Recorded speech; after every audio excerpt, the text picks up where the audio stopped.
now joined by our correspondent in Islamabad, Javed Rana, who is going to tell us more about the government's move. Javed, it's good to talk to you. Hope you're doing well. So, what's up?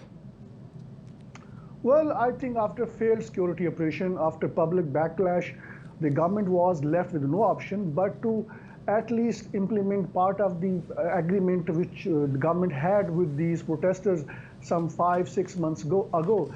And today we have heard Pakistan's Interior Minister saying that a draft for the resolution would be presented in the parliament, and it is going to be the parliament which would decide through a resolution.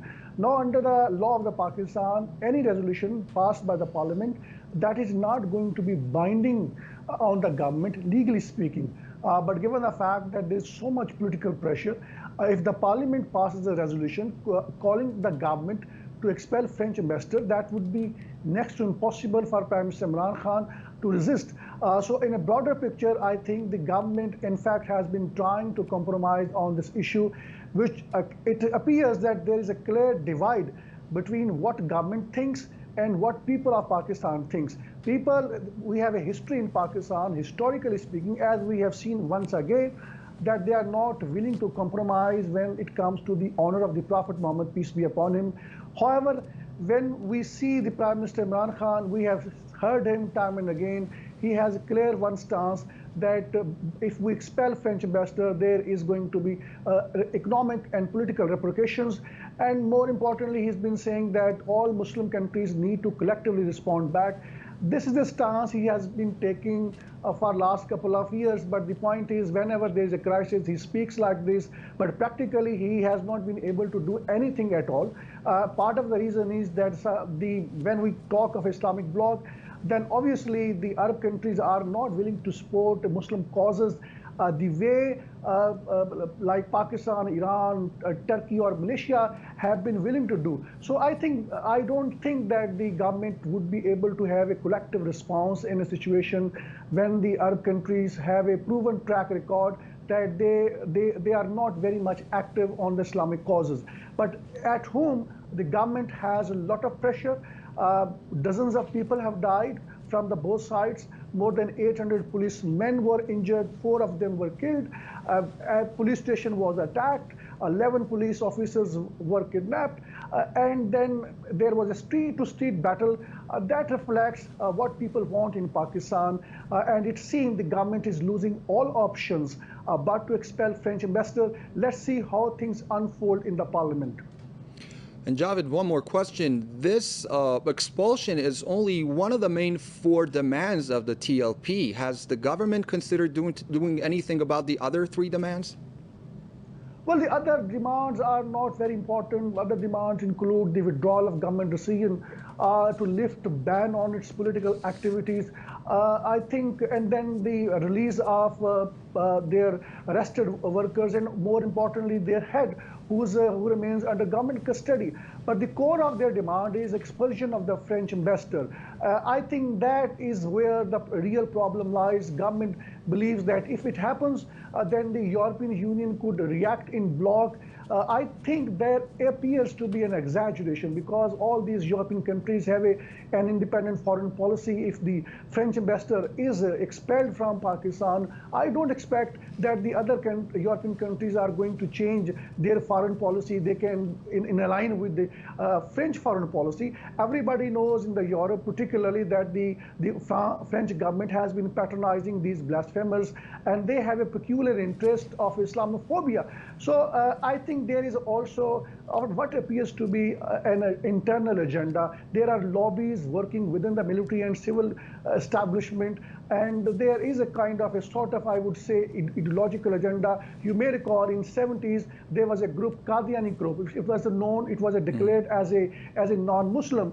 They are very active behind the scene and discreetly they operate, and they have managed to influence decision making in Pakistan behind the scene. I think because of which it appears that the government is exaggerating political and economic repercussions if they expel French ambassadors. Javed, thank you so much. That was Javed Rana, our correspondent in Islamabad, joining us via Skype.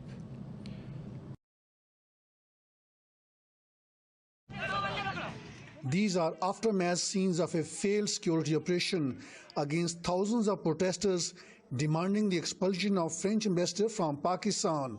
The public resentment pitched high when the police launched operation against the protesters in the eastern city of Lahore. At the heart of public outrage is the revoking of a 6-month-old agreement by the government with Tehreek-e-Labbaik Pakistan, or the TLP, a political and religious group. The TLP championed the cause to expel French ambassador over repeated incident of blaspheming of Muslim Prophet Muhammad and their official patronage by the French government. The TLP supporters allegedly attacked a police station in Lahore and kidnapped 11 policemen, including this senior official. Later on, the protesters released all the police officials. The police says an oil tanker with over 50,000 litres of fuel was also taken away by the protesters, which caused ripples within the corridors of power of its possible explosion. A strong public reaction once again forced the government to halt its security operation. There were countrywide wheel jam strike and closure of businesses after many opposition parties and other religious groups announced to support the TLP's demand to expel French ambassador. How long we would put up with incidents like burning of Holy Quran? How long we would put up with blasphemy being committed against our Prophet Muhammad, peace be upon him? But now we have decided not to tolerate it any longer. Alarmed by public backlash, Prime Minister Imran Khan struggled hard in his live address to the nation to calm down public anger. When Muslim countries stand up together and collectively boycott trade with France over blasphemy incidents, then it would have an impact. I would lead this campaign internationally now to prevent incidents of blasphemy. Pakistan banned TLP last week, declaring it a terrorist organization in a country where violence against the police has become a norm by almost all major political parties to press their demands. The government has resumed negotiation with the TLP, which is not ready to settle down on anything short of the expulsion of French ambassador from Pakistan. Now the TLP seems to be on a far more strong footing after a failed security operation against them. Therefore, analysts believe that the government is also running out of options but to withdraw its decision to ban it. Javed Rana, Press TV, Islamabad.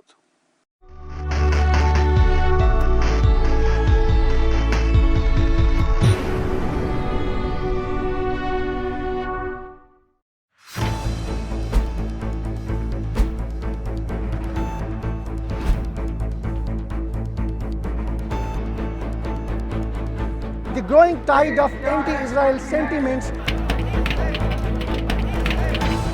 What you see behind me is just tip of the iceberg of what is happening in the country.